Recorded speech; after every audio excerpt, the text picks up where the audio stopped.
So if you go through comments on social media or in real life, and you going back and forth with somebody and they want to shut you down and they say, you must have been bullied when you were younger, or you act like you've been picked on a lot when you was younger.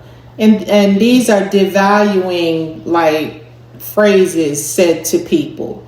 And so it says mental health professionals and psychologists have investigated both the real effects of childhood bullying and the impact of labeling on identity and emotional health.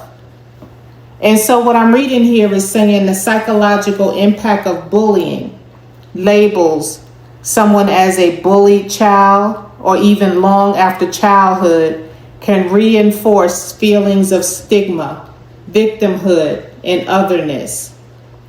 Social constructionist and interactionist research shows that once children are labeled by peers or adults, these labels, such as victim or weird, can create self-fulfilling prophecies, isolating children socially and causing lasting harm. Victims often struggle with low self-esteem, shame, and difficulty forming positive identities beyond the label. So, long-term effects of bullying.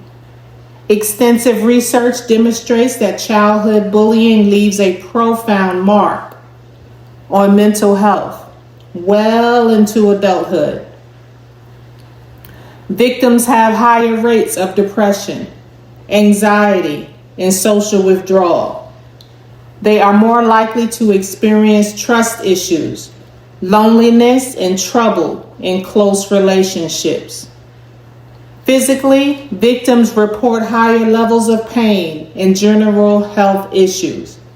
And economically, they may suffer lower life satisfaction, unemployment, and fewer friendship networks.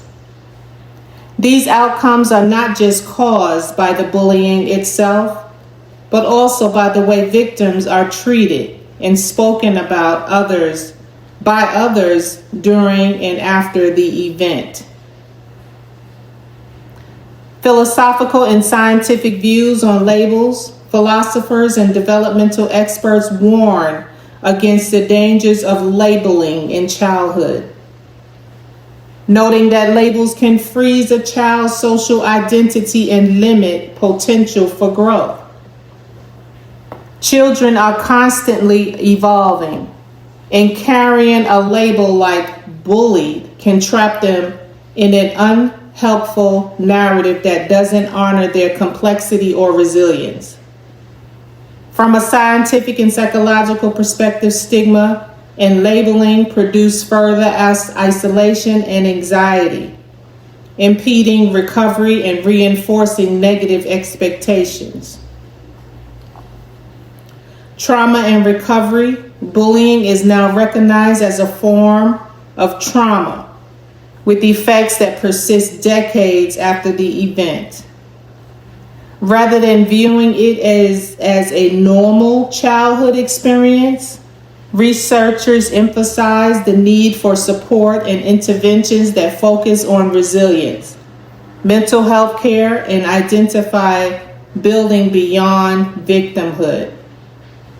Healing involves redefining personal narratives, gaining social support, and sometimes targeted therapy to address the emotional scars.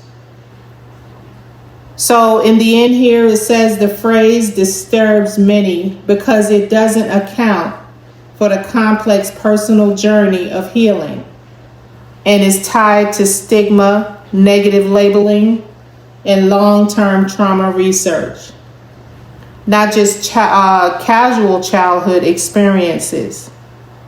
Experts recommend focusing on individual strengths and stories, not labels, as pathways to recovery and empowerment.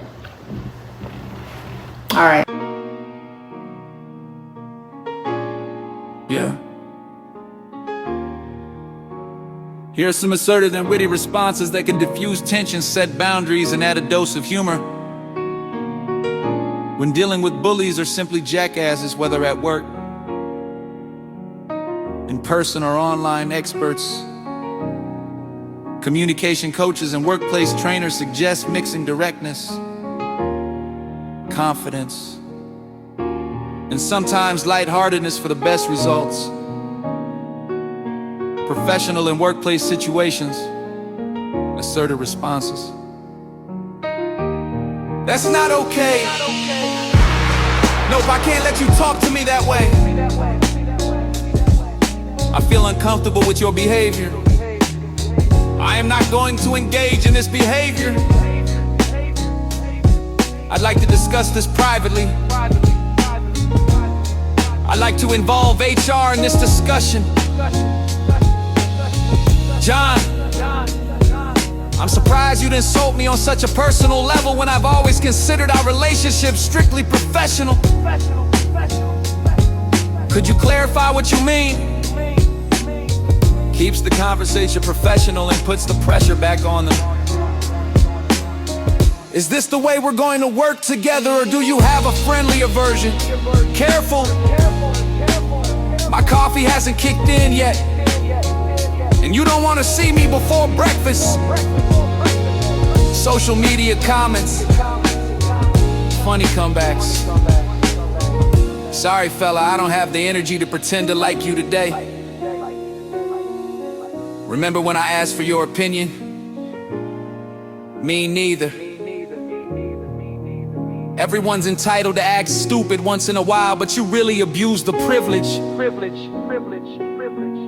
Your comment made me laugh. Now go practice in front of a mirror.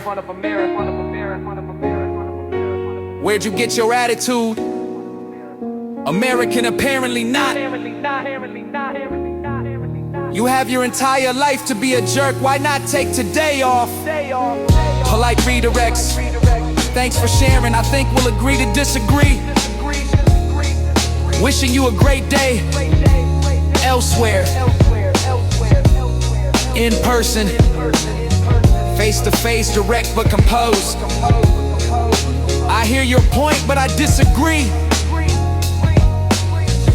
Let's focus on solutions, not insults. I'm here to work, not to argue. Light sarcasm. Hold still. I'm trying to imagine you with a positive attitude. If ignorance is bliss, you must be the happiest person on the planet. Tips for all situations. Stay confident in body language. Direct eye contact and calm tone signal strength. Choose assertiveness first, but have humor and reserve for escalation or repeated disrespect. Short, clear replies work best online. Avoid engaging in long arguments or feeding trolls. A blend of assertiveness and humor shows strength and can disrupt negativity, helping reclaim dignity in any setting, from workplace encounters to